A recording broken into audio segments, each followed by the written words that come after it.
আসসালামু আলাইকুম বাইকের ভাইয়েরা, আপনাদের জন্য নিয়ে আসছি আমি নতুন ভিডিও। এই গাড়িটি কার্বোরেটর ওভারফ্লো জাম হওয়ার কারণে গাড়িটির ইঞ্জিনের ভিতরে পেট্রোল ঢুকে যায়, যাওয়ার কারণে গাড়িটি স্টার্টে ট্রাবল করে। তারপর আমি মুফিল ডাউন দেওয়ার পরে দেখি ইঞ্জিনের ভিতরে সব অকটেন। এটা যখন আমরা কার্বোরেটরটা খুলে নিয়েছি, কার্বোরেটরের কাজ করলাম, কার্বোরেটরের ভিতরে অনেক ময়লা ছিল। তারপরে কার্বোরেটরটা ওয়াশ করার পরে দেখেন মুফিলের কী অবস্থা। পরে কার্বোরেটরের পিস্টনটাও অনেক খাওয়া গেছে, এটা ক্ষয় হয়ে গেছে।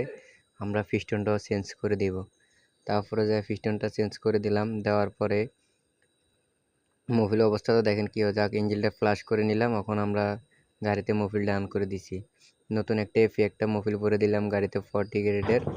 দেওয়ার পরে গাড়িটি আমরা এখন চেকিং করলাম, দেখলাম যে এখন ঠিক আছে। তারপরে গাড়িটি আমরা টেস্ট ড্রাইভ করব, করার পরে কাস্টমারকে দিব। তারপরে আমরা আবার কমপ্লিট করে গাড়ি চালায় দেখছি গাড়ি সব কিছু ওকে আছে, পিকআপ টিকে সব ওকে আছে। গাড়ি ওয়াশ করে নিলাম।